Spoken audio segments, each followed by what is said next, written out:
غوتيريش الذي يركز ويراجع الإجراءات المتخذة، وأيضا اتخذ بعض الإجراءات والالتزامات المهمة التي تقدمت أن تكون هذه الدول المناقشات والحوارية مهمة جدا لتكون نقلة مهمة في عملية التنفيذ في مؤتمر مناخنا هذه المرة، وأيضا للدول الأعضاء وغير الأعضاء أن توفي بالتزاماتها التي تساعدنا في المضي قدما في أهدافنا. واعتبروا أن الالتزام مهم جدا من رئيس الوزراء سوناك فيما يتعلق بالتمويل لعملية التكيف حتى تكون في عام 2025، وأيضا فيما يتعلق بأن هناك مجموعة من الالتزامات، ومنها على سبيل المثال 40 مليار يورو، وأيضا كانت هناك الدنمارك واسكتلندا وبلجيكا وحكومة كولومبيا، وتعتبر هذه إشارة مهمة جدا للتمويل المناسب والاستجابة التمويلية المناسبة لتعويض الخسائر من التغير المناخي.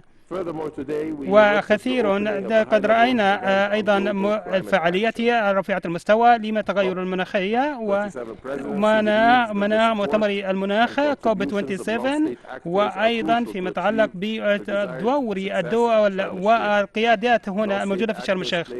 قد شاركت كثير من الدول في الدور والعمل المناخي وبدور تعزيز طموح. والدكتور أيضا دكتور محمود محي الدين هو ريادي التغير المناخي في هذه النسخة، والذي قد شارك في دول أيضا والفاعلين غير الحكوميين، وأيضا فيما يتعلق بالشراكات الثنائية بين المانا ورئاسة regional commissions and UN climate champions in convening 5 regional forums before COP27 on climate initiatives to finance climate action and the SDGs, bringing together key stakeholders from public and private sectors to catalyze additional investments in climate mitigation, adaptation, and resilience in line with the SDGs. Today, the COP27 presidency is pleased to launch the Sharm el-Sheikh Adaptation Agenda in partnership with the high-level champions in response to the devastating impacts of climate change affecting vulnerable peoples all over the world. This agenda is a comprehensive, shared agenda to rally global action around 30 outcomes that are needed to address the adaptation gap and achieve a resilient world by 2030. The agenda aims at accelerating transformative action by countries, regions, cities, businesses, investors, and civil society to adapt to the acute climate hazards facing vulnerable communities. The Sharm el-Sheikh Adaptation Agenda comes as research warns that nearly half the world's population will be at severe risk of climate change impacts by 2030, even in a 1.5-degree world, according to analysis published by IPCC. Collectively, these outcomes represent the first comprehensive global plan to rally both state and non-state actors behind a shared set of adaptation actions that are required by the end of this decade across 5 impact systematic systems: food and agriculture, water and nature, coastal and oceans, human settlements and infrastructure, and including enabling solutions for planning and finance.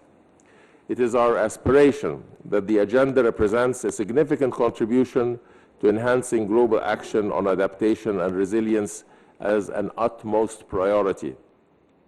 The COP27 presidency is keen to develop an arrangement to secure continuity in scope, priorities, and reporting. It will lead the work building on, first, the adaptation-focused initiatives launched by COP27 presidency at COP27 that shall accelerate action across systems interventions. Second, the adaptation and resilience outcome targets identified by the high-level champions. The Marrakesh Partnership, the high-level champions, and a number of specialized UN agencies will work together as partners to accelerate an agenda of global adaptation action through follow-up on the implementation of the Sharm el-Sheikh Adaptation Agenda. The COP27 presidency will receive before COP28 from these partners a report on the progress achieved in implementing the Sharm el-Sheikh adaptation agenda. Overall progress on implementation will be reported back to COP28. Before I give the floor to Dr. Mohideen, I wish to refer to the success of the Global Climate Action Marrakesh Partnership Program that shall shed the light on action that is happening in the real world and hopefully also present solutions to combat climate change in order to realize on the ground the slogan for COP27, Together for Implementation.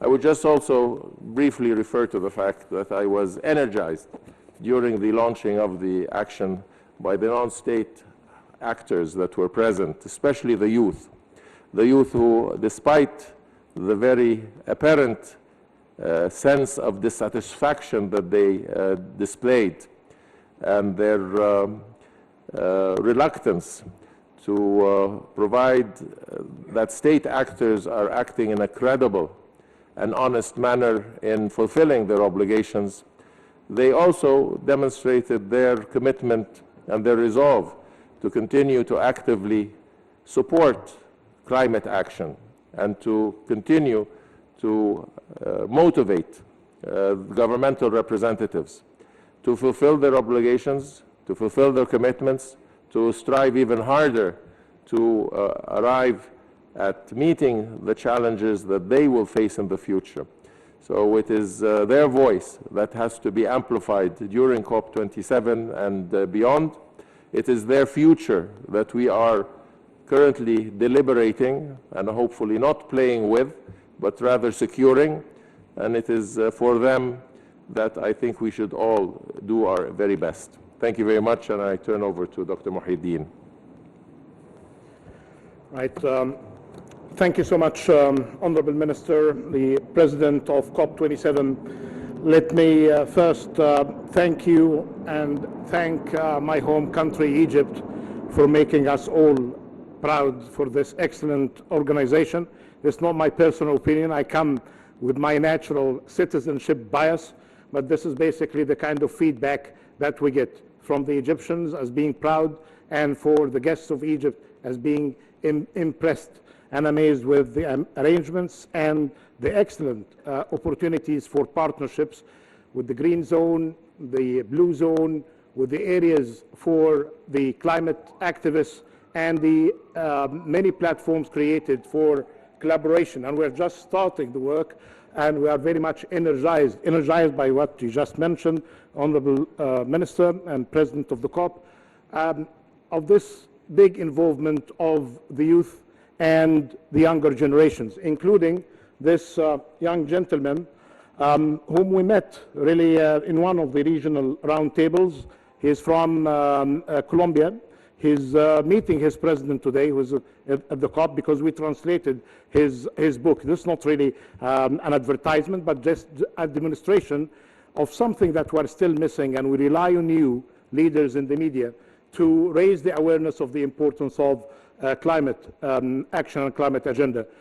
A recent Gallup survey found that 51% around the world found that climate risk is an existential crisis. 49% have doubts, but unfortunately this is the average. For some more affected countries, the awareness of the importance of climate action is still limited, and this should change, because it will change because of the way that the substance of the agenda in this COP is making sure that climate action is addressing some of the immediate issues of concern, and for them, they are subjects themselves to crises. The Minister mentioned the work on the roundtables addressing issues like energy, issues like food security, matters related to water management, issues related to fragility, and that gets more people concerned about the interlinkages between climate and climate action and the day-to-day kind of challenges we are facing. I'd like to commend the leadership of the presidency of the COP for making this COP an implementation COP, as mentioned by His Excellency the President of Egypt and reiterated today by His Excellency the Minister, that we have the body of pledges actions and binding agreement, including the Paris Agreement, that we need to implement. This is our role in partnership with the government and public sector around the world as non-state actors to implement. I'm very pleased that the first line of defense against the climate change is not forgotten in this COP, because we are addressing mitigation, decarbonization, including the hard-to-abate industries, and we're working hard for renewables.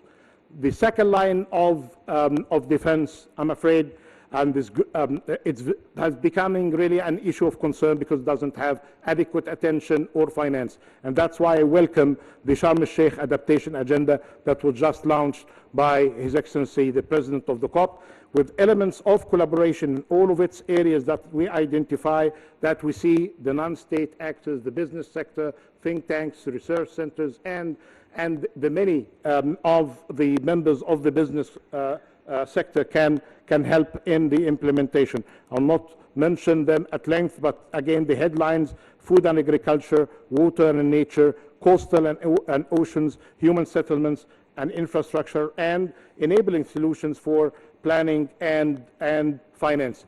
Coming to finance, I have to end with that, and I'm happy to get questions, of course, if time permits, after the Minister and the President of the COP. Just a fact here: 80% of finance coming, as little as it comes in absolute figures, but 80% and more are dedicated to mitigation efforts, like financing renewables and alternative energy. These are the figures from the MDBs. Around 20% are going to adaptation. This needs to change, especially that the private sector found the business case for it. We need more finance for adaptation. I think paying attention to this issue is very much important.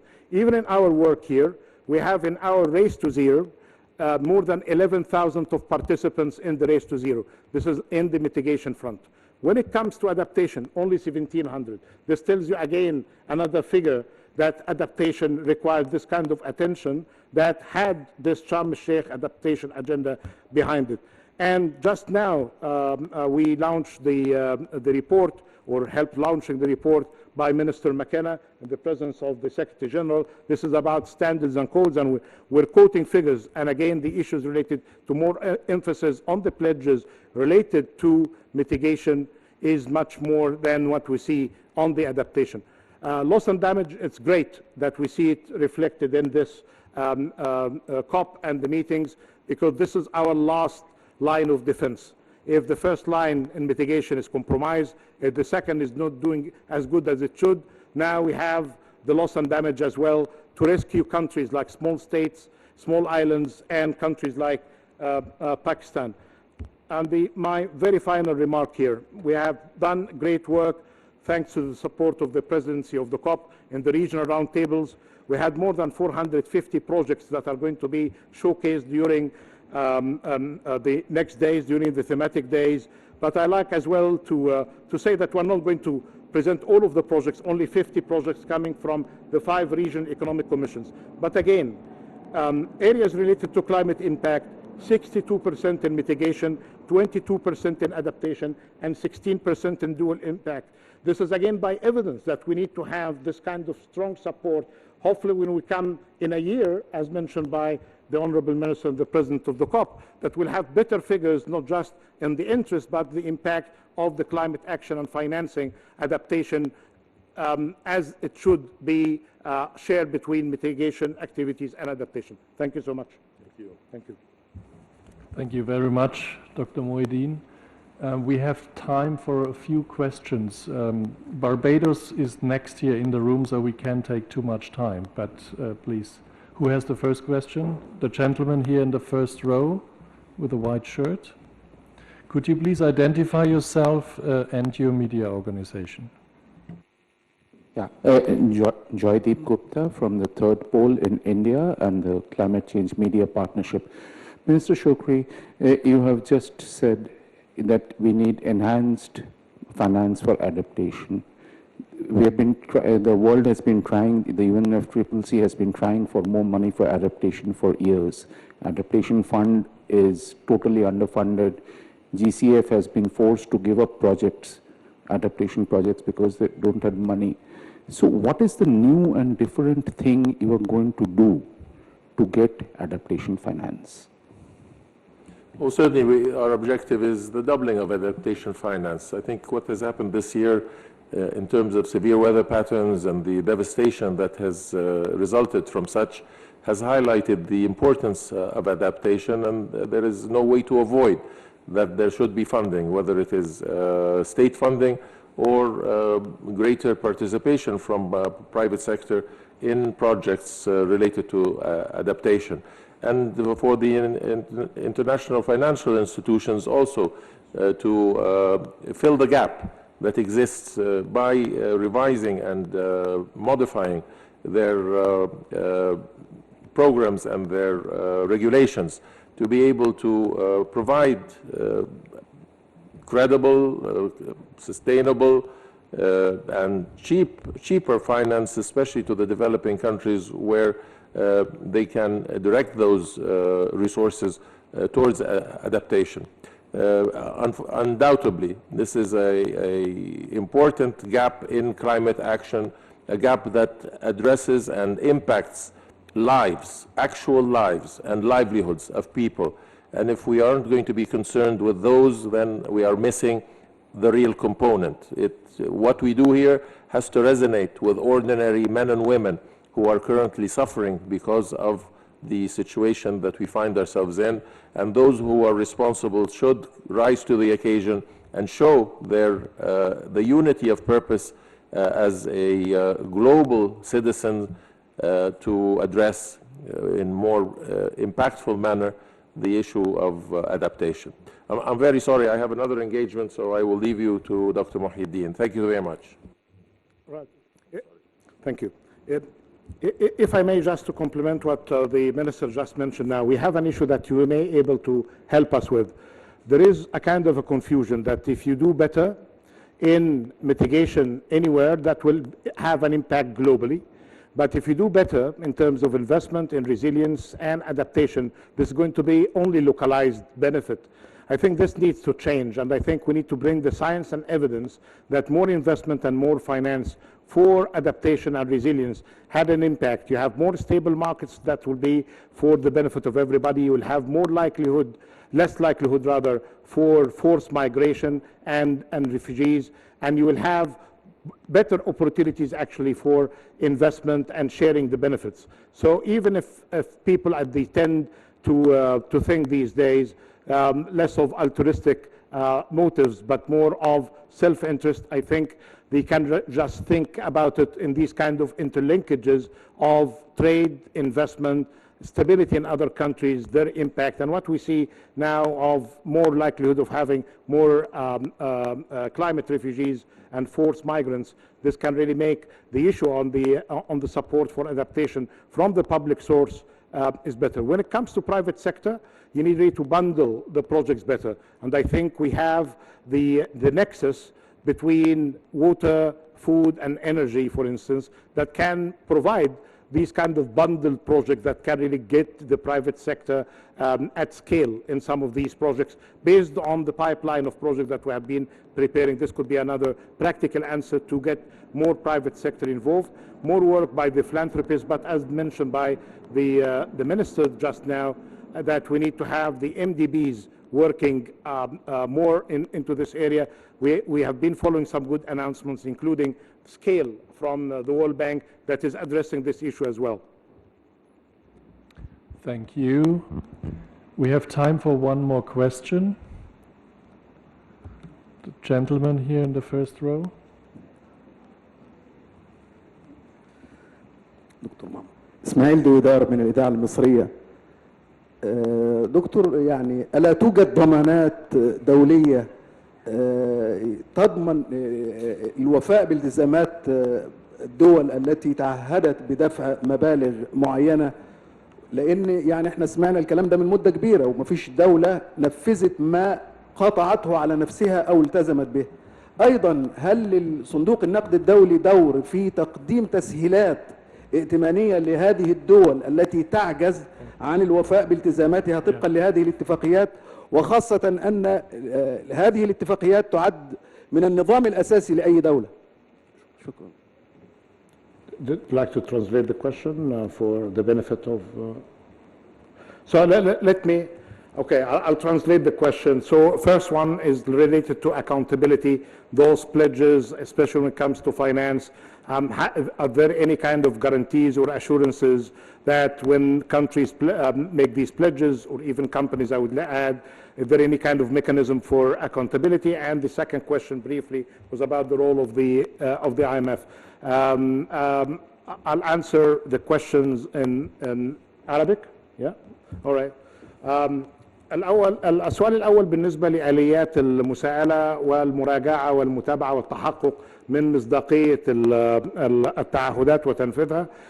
نحن نرجع هناك، يعني اتفاق باريس لم يعطينا ولا القانون الدولي يسمح بأن تكون هناك مثل هذه الأنواع من الحوكمة التي تجعل دولة تحاكم دولة أخرى أو تسائل دولة أخرى في تعهداتها، ولكن كل دولة كل حكومة لديها المسؤولية أمام شعبها وأمام برلماناتها في أن تتحقق وتتابع هذه التعهدات، خاصة بالنسبة للالتزامات المالية. إذا كان التعهد قادم من واحدة من الشركات فلديها الجمعيات العمومية ولديها أيضا الصحافة والإعلان يتابعوا ذلك. هذه بالمناسبة واحدة من الأمور التي تعرض لها التقرير الذي كنا بصدد الحديث عنه منذ قليل مع الأمين العام للأمم المتحدة، عن التقرير الخاص بالالتزام بالتعهدات ومنع ما يعرف بالغسل الأخضر أو الجرين ووشنج، لأن هذا الموضوع هو أيضا موضوع تعهد ولا بدون التزام أو بتضليل. إذا هناك تقارير معينة في ذلك.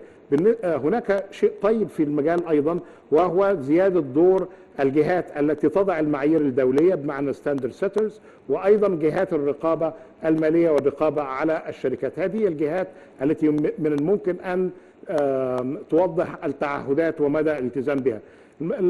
الأمر الآخر بالنسبة ل100 مليار مثلا الشهيرة التي تم التعهد بها، آلية التعرف على مدى الالتزام بها بتأتي من خلال مؤسسات ومراكز بحث دولية تنشر تقارير متابعة عنها، زائد الإعلام الذي يفصح عن مدى التزام الدول المختلفة.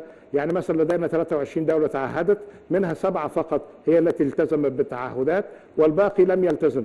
الموضوع هنا الخاص بالحوكمة والمتابعة تأتي من خلال الإفصاح والشفافية، زائد استخدام آليات التعامل ومتابعة ومراقبة الحكومات والشركات داخل كل دولة. بالنسبة لصندوق النقد الدولي أود أن أوضح أن أنا أتحدث بصفتي رائد للمناخ وليس عضو بمجلس إدارة صندوق النقد الدولي، ولكن من ما هو معلوم الآن بأن صندوق النقد الدولي يستخدم آليتين، واحدة من خلال ما يعرف بالمادة الرابعة الارتيكل 4، ما المادة الرابعة دي في داخل اتفاق الصندوق، وتستخدم الآن لتضمين بعض المعايير الخاصة بالمناخ في مراجعة الدول. الأمر الثاني ما يرتبط بصندوق جديد تم إنشاؤه معروف بريزيلينس اند سستينابيلتي تراست فاند، أو ما يعرف بصندوق الاستدامة وتمتين الاقتصاد،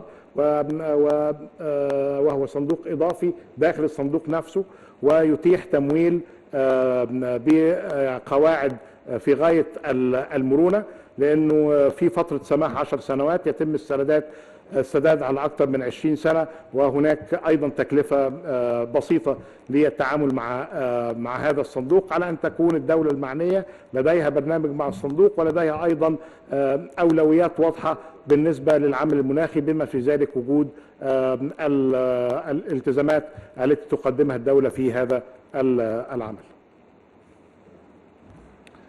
Thank you very much. Shukran, Dr. Muhyiddin.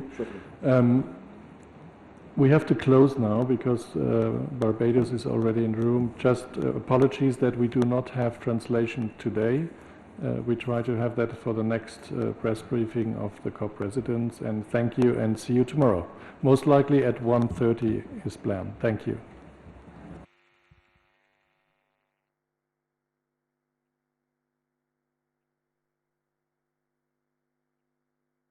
الاقتصاد الوطني الأخضر.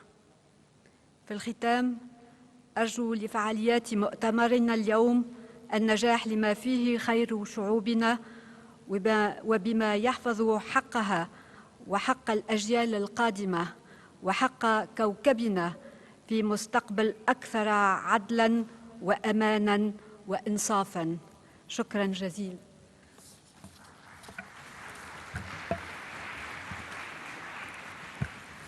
Thank you, Your Excellency. شكرا لك سيدتي.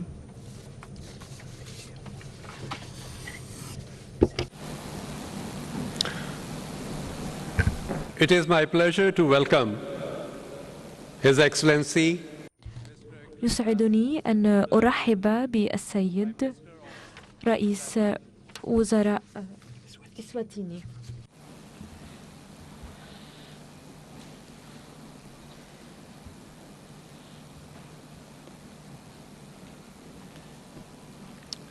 Your Excellency, you have the floor. صاحب السعادة الكلمة لكم. Mr. President, Heads of State and Government, السيد الرئيس، رؤساء الدول والحكومات، السيد الأمين العام أمين الأمم المتحدة، المندوبون الموقرون، يشرفني أيما شرف أن أدلي بهذا البيان نيابة عن رئيس جلالة الملك ملك إسواتيني في هذا الجمع.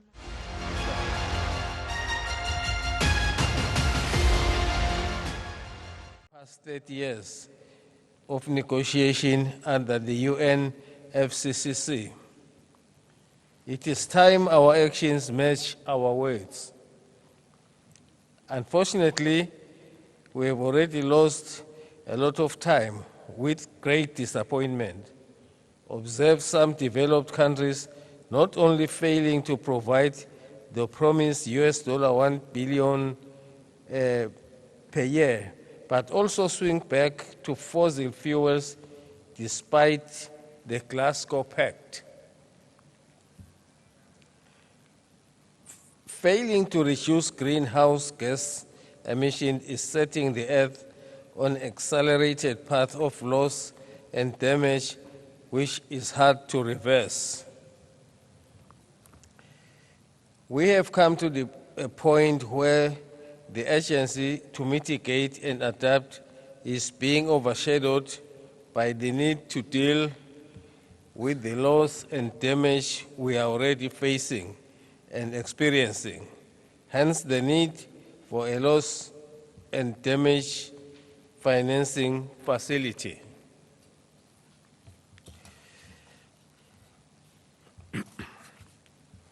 We are happy, though, that the issue of loss and damage is now part of our discussion.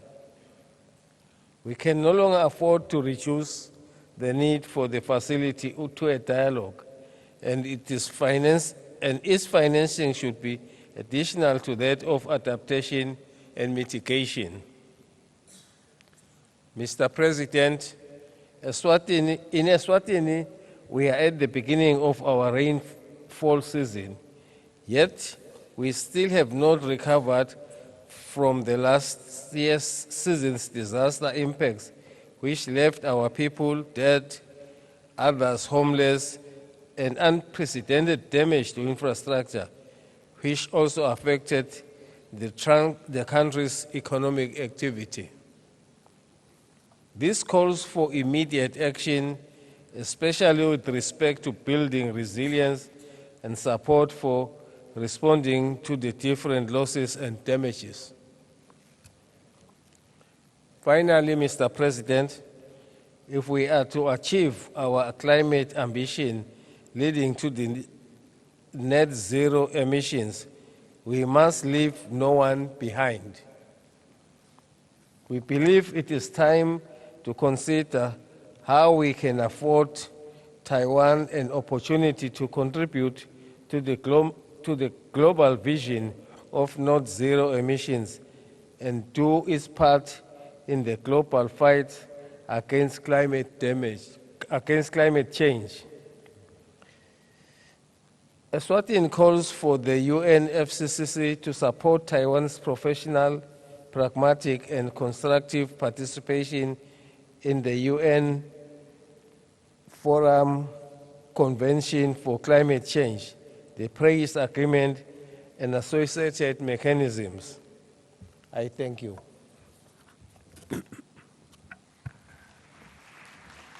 Thank you, Your Excellency.